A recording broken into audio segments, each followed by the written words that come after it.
Hello everyone, it's Sloth here, and today we are with Mono Black, and I know what you think. Sloth, again, Invoke Despair, Deadly Dispute, and Eye Twitch, and probably the Shambling Ghast. Don't think like this. This is a different deck. It has a lot of cards that we know, but it plays completely different, even though it's still Mono Black. Because this is a black drain. It's not really, like, it can a bit work like control, but that's not your game plan. You don't want to like go for the long game. Your long game is just extension of draining the enemy until 0 HP. So that's why we have that Invoke Despair, because it gives you cards that will drain enemy, and it will drain enemy. And that's your like a late game. So let's go into the cards, because I think like this deck is surprisingly good, and you will see by the results, by the games, synergies are there, and like it works nicely, and it actually drains more than you think. So when I was looking at the deck list, I was thinking, is it even good deck? And you know what? It seems to be quite good, and it wins quite a lot. So we'll talk about this later. So let's start how exactly the deck works. So we have quite a lot of removal, of course. I like Ray of Enfeeblement, and if you think this card is situational, watch the video. Watch the video, because even against non-white creatures, this is a removal. A 1 mana hard removal, and you will see how. For the fans of the channel, you probably already know. Okay, other than this, we have interesting choices. So Okiba Reckoner Raid. Card that is not used very much. It seems like a minor card, but let me tell you, draining to life and gaining to life makes a big difference, and 1 mana to 2 menace. We of course don't really use vehicles, so it's just a 2/2 menace, is important, especially the menace part, because we very often don't care about our HP, but we extremely care about enemy's HP, and this will make blocking much harder, even if he can block, because he has 2 creatures. It means that another creature that you have won't get blocked, and that's actually quite big. So this is a very good card here, and I've seen it in multiple decks, and so far I think it's a decent card. Like, it can work in very specific decks. We do have Shambling Ghast, however it has enough synergies to make it work. It's a creature, so we can exile it with Trespasser. It's a good Deadly Dispute target, so we get double ramp, 1 from the Deadly Dispute, whatever. You know this, right? You know this part. But we also have Tainted Adversary. This is very good card for this deck, because what the problem with zombies is, they cannot block. So you need the deck that is enough aggressive that it doesn't matter. And also, like, they hit once, but that's exactly what you need. This one additional punch that makes enemy just crumble a bit. Here, the counter strategy to the zombie is take the hit. And that's it, because they aren't permanent value.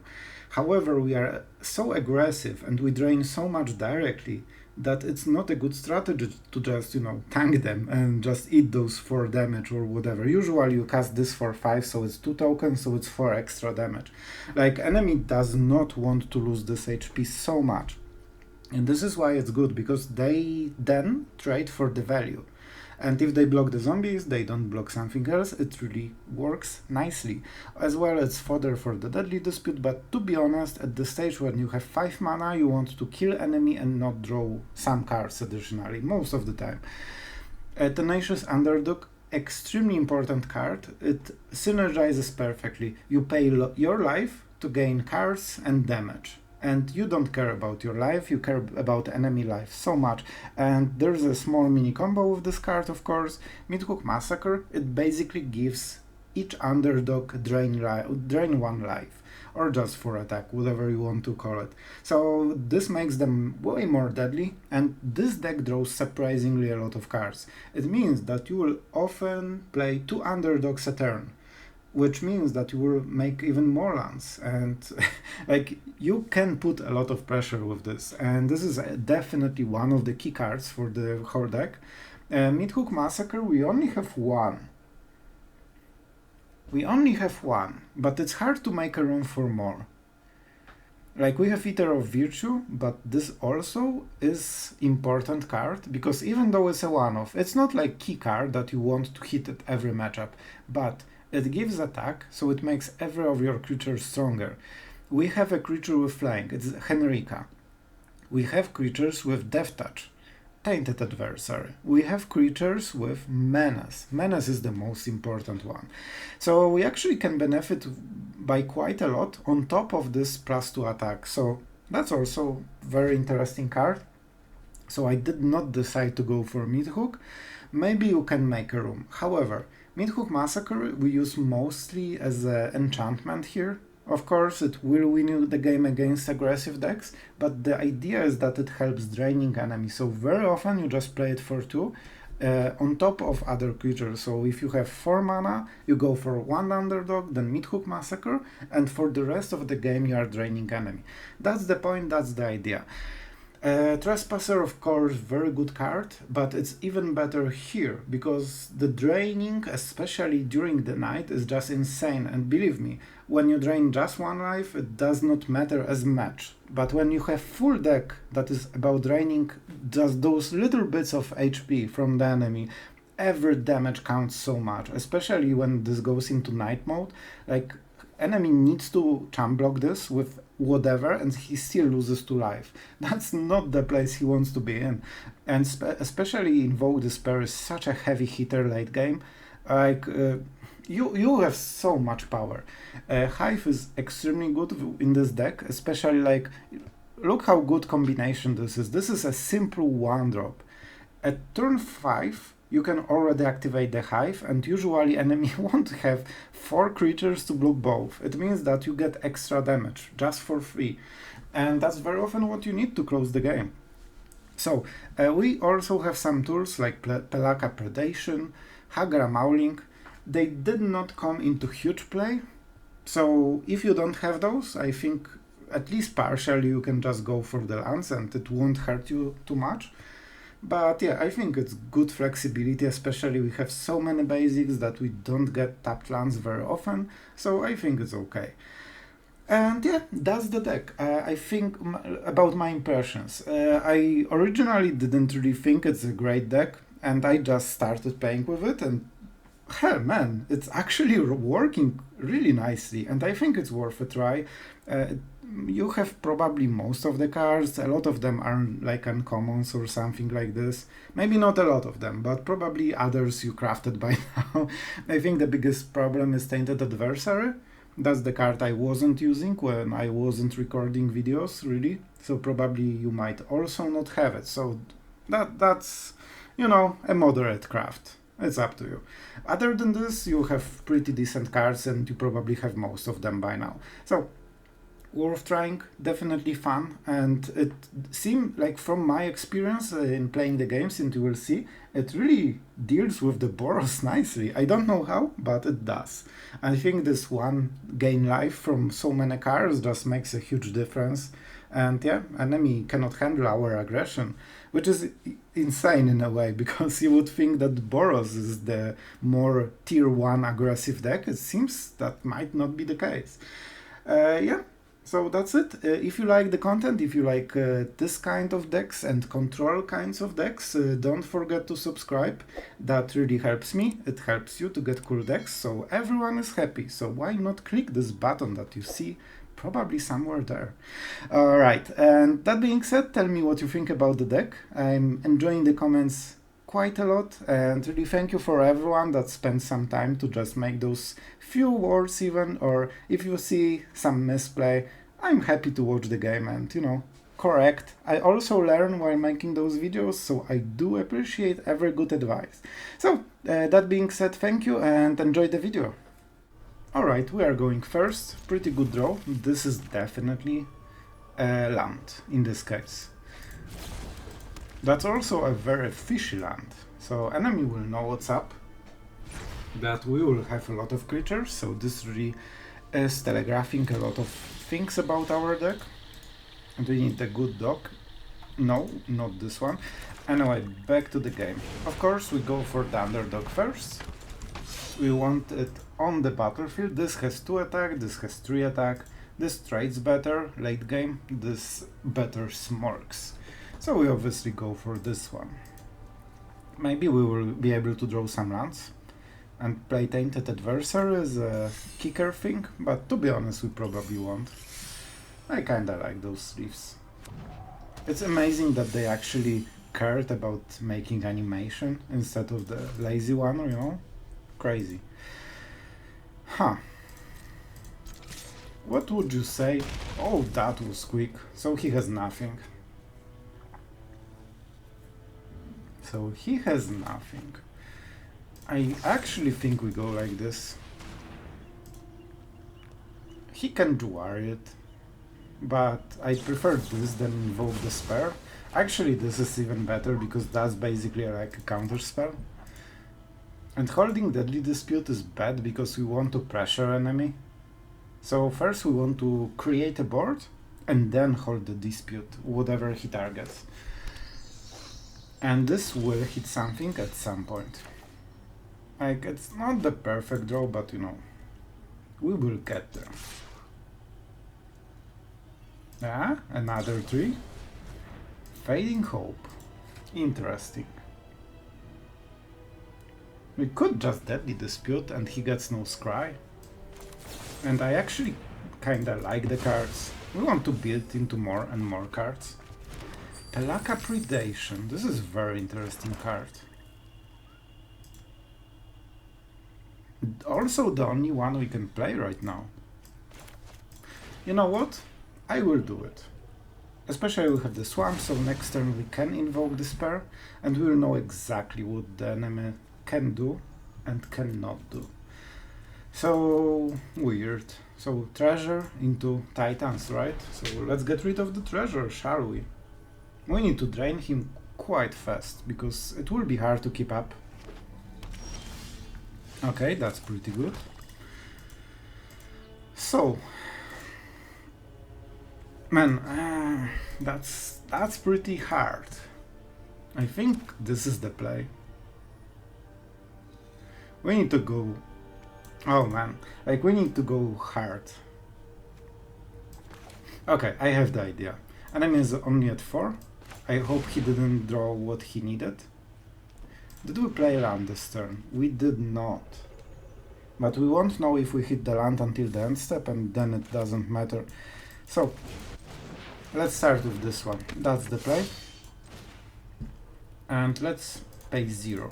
Because we basically want Meathook Massacre. He might counter it, but then it's another card. And by the way, did you really draw a counter spell? He drew an instant from the top. And from the hesitation, it looked like a counter spell. Man, like, I cannot stand those situations when we do everything we can to prevent the enemy from playing cool cards and he just draws them. So this is still an instant. Like, it's not the worst. Iteration is extremely good card, but still it cuts his turn in half, and that's big.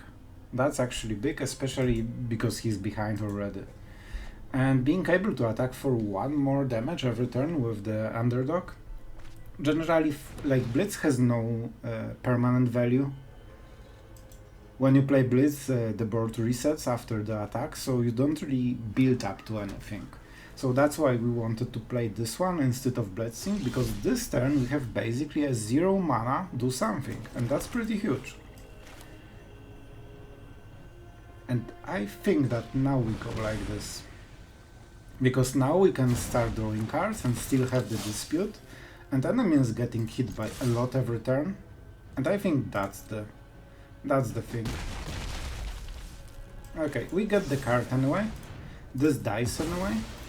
So if he counters, that's also fine for us. We need to draw as many cards as possible. By the way, we drew 3 cards. That's insane. So, we are refilled, we have lands for the next turn. Crawling Barrens is definitely something, but maybe he feels of ruin it. Like, I mean, it by whatever. Okay, I think that's fine for him, because he did it just to get a land from his deck. He probably wanted the colored mana, probably red. I think he goes for the mountain.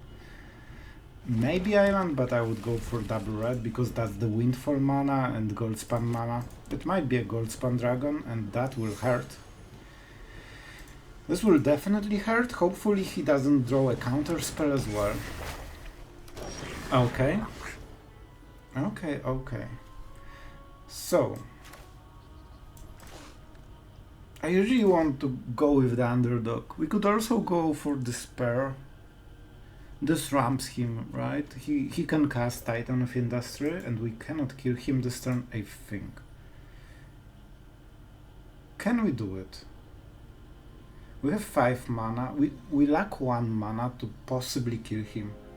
Because he will take this 3 damage, I think, then he's at 7. Oh no, that Invoke Despair doesn't hit for a lot. My bad. Alright, so I think that we have to do this. And did I play the wrong land? Oh my god, I played the wrong land. I'm really bad player. Do we want him to block? Sure. Like, we will kill the Titan when he plays it, so we want the block. That's completely fine. And he did the right block, so he removes the permanent value. However, it's still like a lot of damage. We could even drain him for 1 more. He will be at 11, and I think he will make the Rhino. We can hit him for 8 a turn. That's huge.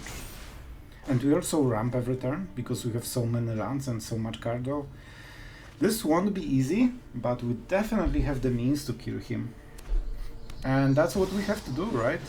Now the choices. I think he will go for life and the Rhino.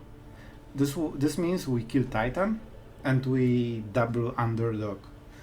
So he's... Oh! Oh! It would be so unfortunate if something happened to your Titan. That was the wrong choice, my friend. You can put shield counter. Enjoy. Oh man, we are so mean. Can we kill him? So it's 8 mana. We lack... No, yeah, we lack. But we kill him next turn. And that's how the deck works. Smart. And you can see how extremely important Meathook Massacre is. By the way, look at the freaking damage we are doing and so many cards every turn. Ganon is at 3. So this will be a creature, but it can also be enchantment, so that's something to remember. Graveyard Trespasser really good here. Enemy is at 2, so what? Like, he will go into up to 7. Unfortunately, he has the choice. This can be a creature or enchantment, so he can either take 2 less damage. I think he can choose, like, this will be creature, and so on, so on. We can go with this, but that's not great. For the creatures, we have 2-drop and a 2-drop. And this would be a 1-drop, but not really relevant. I think we can drain him pretty nicely, but we should kill the Kiki-Jiki, right? Like, it is pretty strong. So, the game is still not over. 8, 9 mana. He is forced to kill the Kiki-Jiki.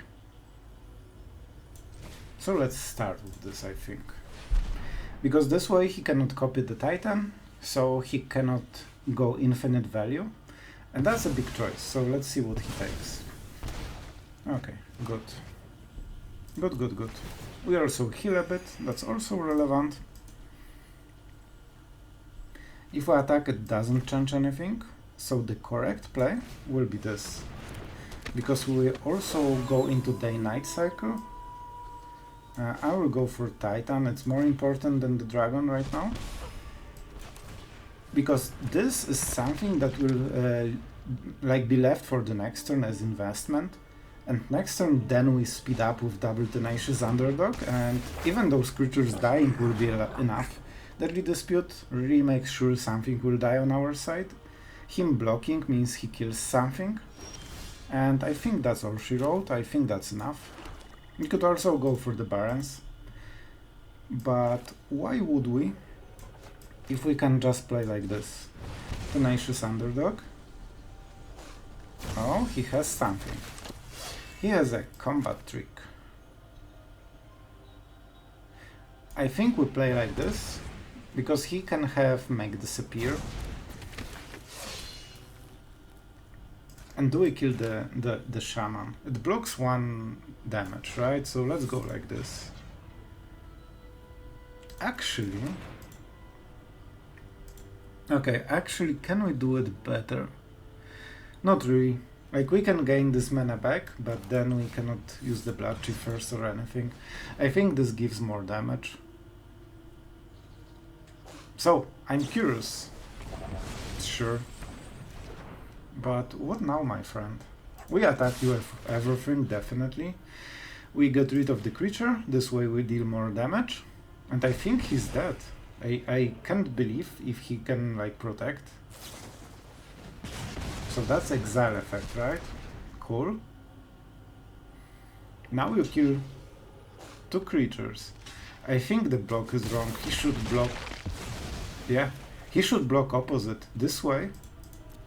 Okay, good game, my friend. But still you made a mistake. So he could block with the Shaman, our Trespasser, and he wouldn't kill it. And then he would be at 1, and he would untap and draw a card. If that was the Titan or something, he maybe had a chance. So in the end, that was a misplay. Okay, so that's a weird hand, but still, we actually have perfect curve in this imperfect hand. Because we don't have a 2-drop, and we can use Hagra Mauling as a 2-drop, so this will be first, this will be second. We are on the draw. And it always is horrible against BOROS. So I'm still definitely not happy about everything. Oh no, you are playing BOROS, my friend, and that's not a hello. I will do it, but only because I'm a YouTuber now. And I want to be nice, but... Like, it's not a secret I wouldn't do it off the camera. Come on, like, he's playing BOROS. I'm justified. I actually think we might go, so this will be 3. Up to 3 we are okay, because we can use double 3-drop. But do we really care? Like, we can just play it right now, right?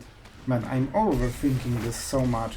Hagra Mauling can... yeah, it is nice. Like, we are at 22, man. We are just winning this.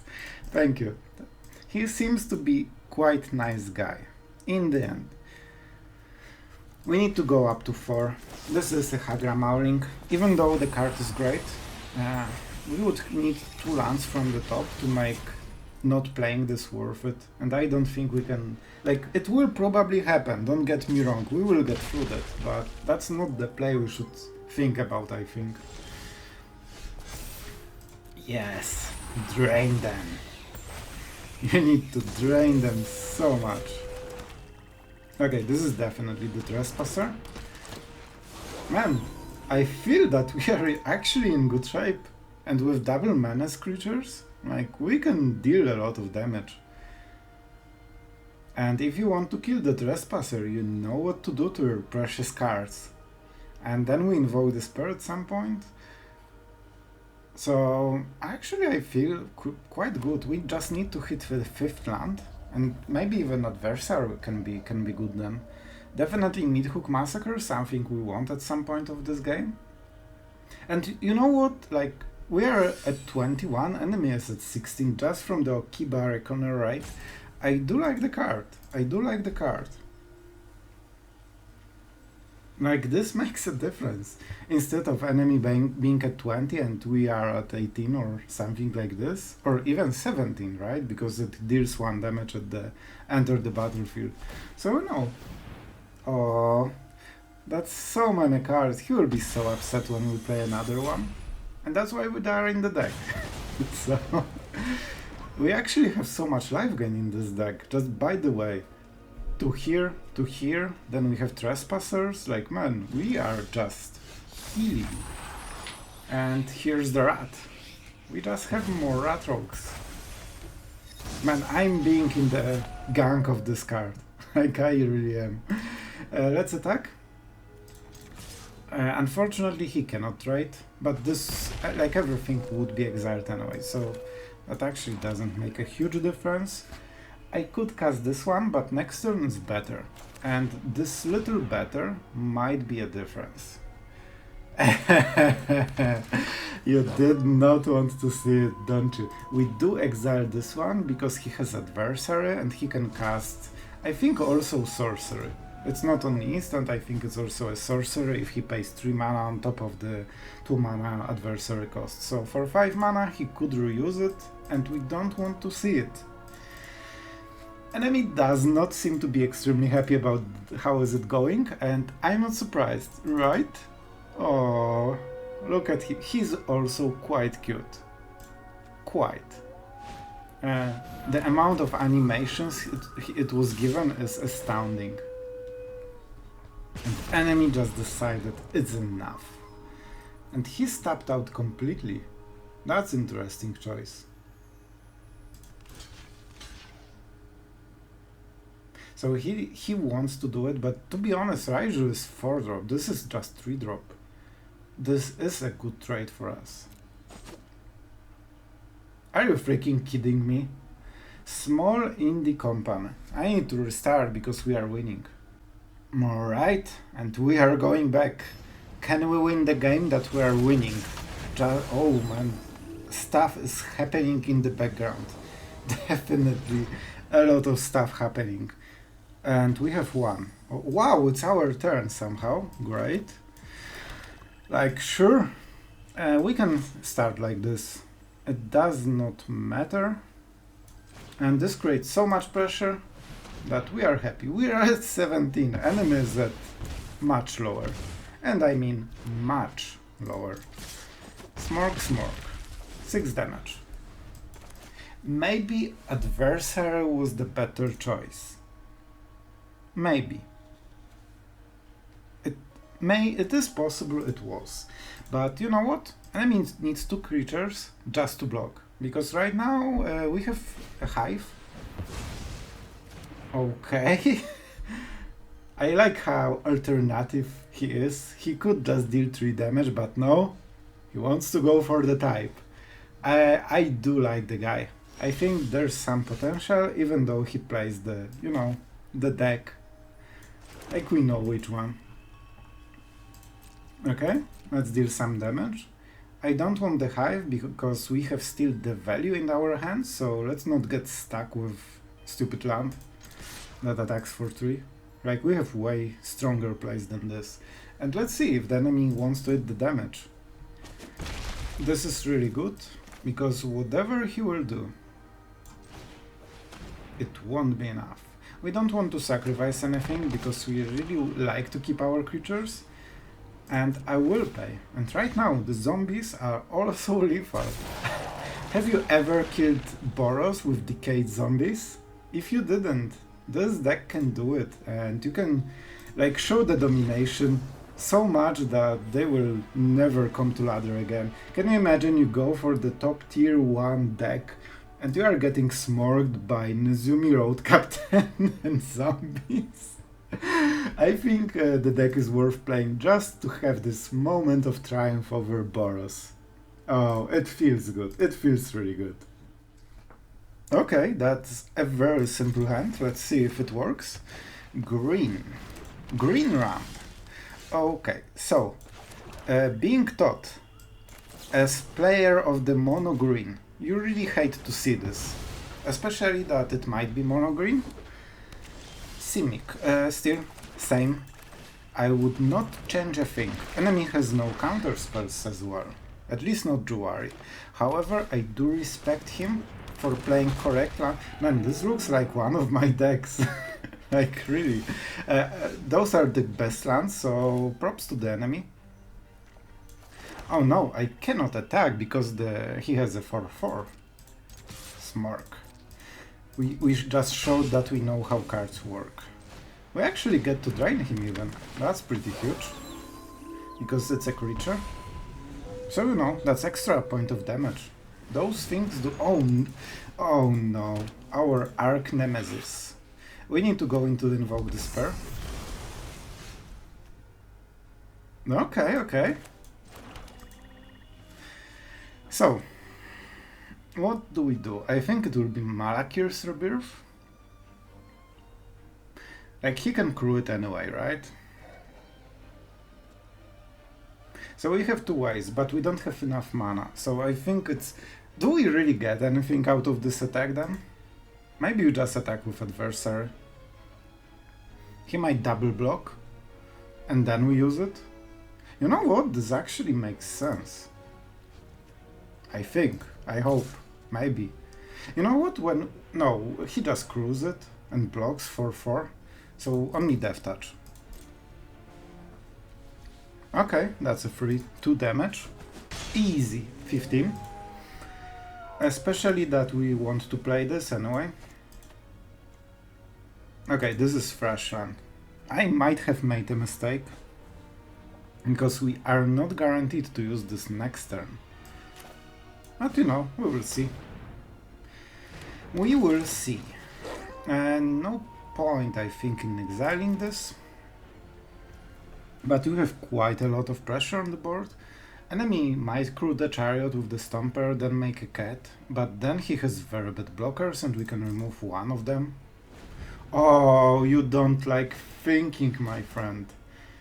Oh, I want to wait so much, but we cannot. We are not this kind of player. Alright, that's interesting. So he doesn't want to sacrifice before the attack, so we cannot exile this. So you know, we will see, we will see. And as I said, because of this land, we are not guaranteed to invoke Despair, so that's not great. That's definitely not what we liked.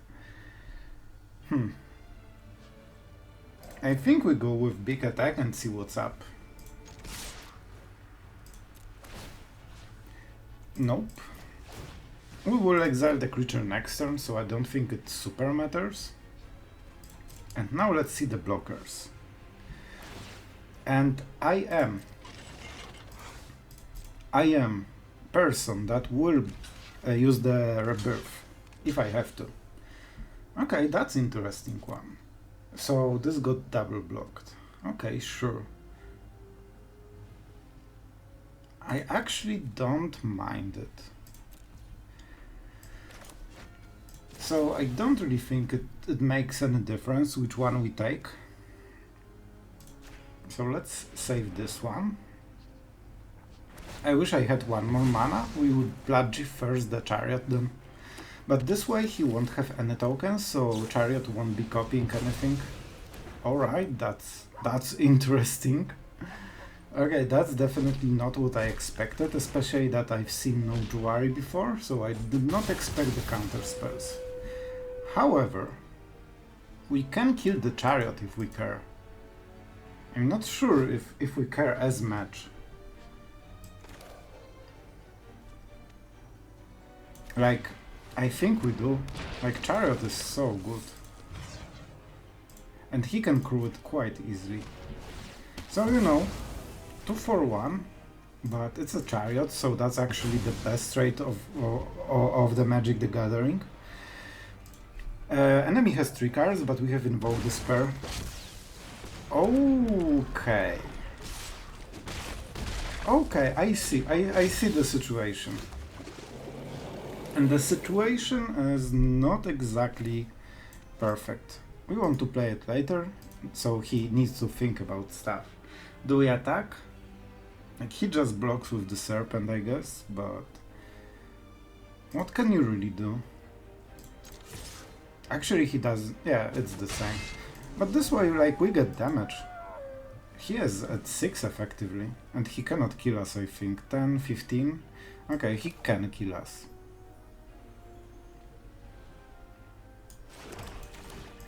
And I think that's it. Okay, that test of talent was definitely some... Alright, if we had this at the early game, that would probably be enough. But we did not. Good game, my friend. Alright, we are going first with actually a really good hand. I'm not sure about the Hagra Mauling. I'm not gonna lie, I think we need to skip it as a 3-drop, but if we get Trespasser, we get so punished. Maybe Shambling Ghast? No, like, we want to cast everything on curve at least until turn 3. Sonic Youth, whatever it means, is definitely not the quickest no-mulligan player in the world, but who am I to speak about the tempo of the making turns? So we'll just cut, I guess. Alright, it seems that this is basically the slowest Sonic in the world. So, jokes aside, we just start the game, I guess. So, let's use this moment to appreciate the Shambling Ghast and see if the enemy actually was... Yeah, like, he's just here with his BOROS. Like, this is basically what you can expect. He's just BOROS, he doesn't care, he just plays his creatures and he will win. That's basically what he is here for. So the enemy will cast the adversary, but we still smart him. This is 3-3 with haste, you will see. 3-3 haste. See? Easy! Not a single game when they don't do this stuff. Okay, and he wants to be on the defense. This is interesting.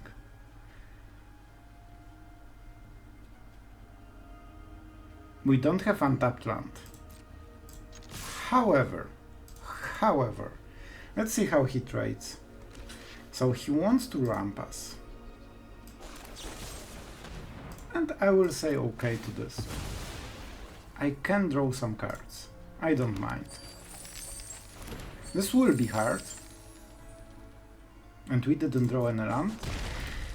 However, we go definitely for the predation. Even though we might hit something, I do not think it's good. You don't want to burn treasures. Treasures are basically your win condition. If you have this magical card. Like, seriously, you don't want to burn those treasures. We are not at 5 mana, we are at 3 mana, and that's it. That's the mindset you need to have. Oh, yes, please. Yes, please. So, one side sweeper from the enemy. Sure, I will take it. I really hope that we get the swamp. This way we can like save one of the treasures. It's 3 for 1. And we get the creature. However, the enemy move will be to play a Raiju, and that's pretty huge. We could also go with this and trade. I just don't really like the play so much. Like, it will be Hagra Mauling. It pains me on the inside. It really does. But we have Invoke Despair. Hopefully we can cast it next turn. And let's get our Tenacious Underdog. And I have to give it. Like, it is a Tenacious Underdog. I really hope he doesn't go land into Raiju. Please don't. I think it has to have another creature, right? That's perfect. That's exactly the perfect thing we could hope for. And now please the land. Like, okay, it's not perfect anymore because he has another creature. But I will probably still take it, right?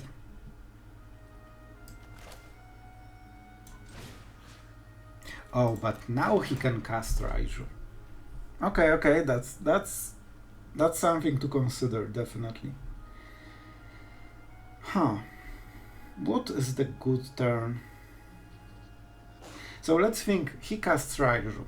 Okay, we are at 17, so land is not scary.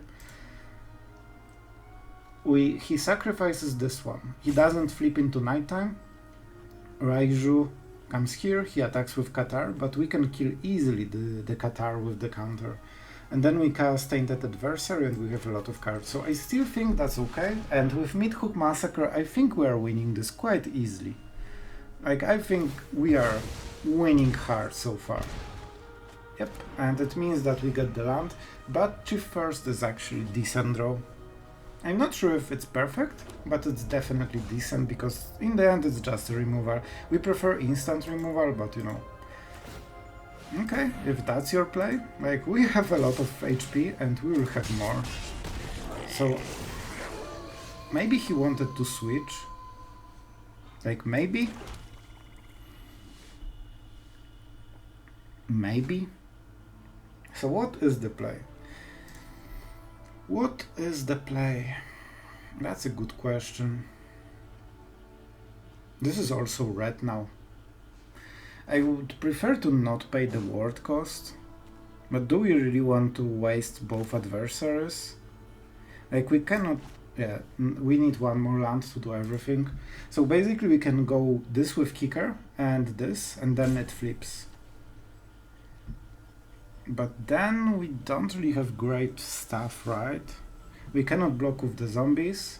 This gets exiled when enters the battlefield. But when we kill the Qatar, we actually can get everything back. And we can pay 3 multiple times and get a lot of zombies. So maybe it's not the worst. But it definitely doesn't seem to be the best.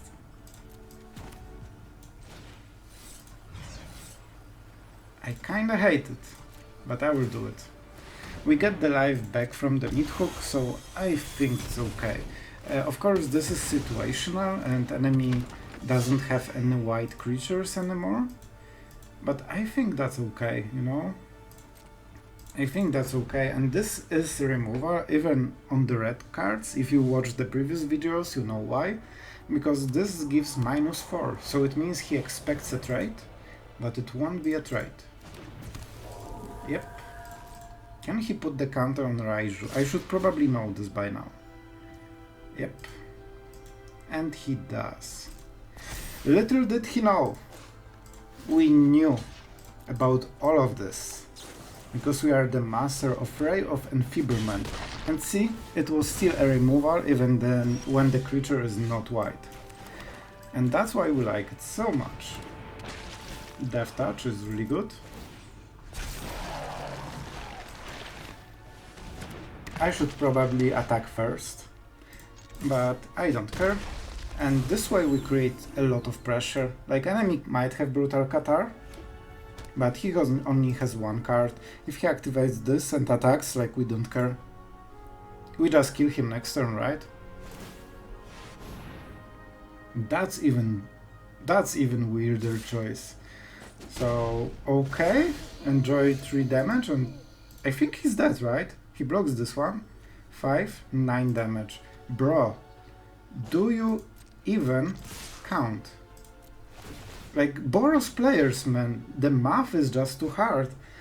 I block a creature. Oh my god, what happened? Like, that's the impression I'm getting from those players. Like, he literally...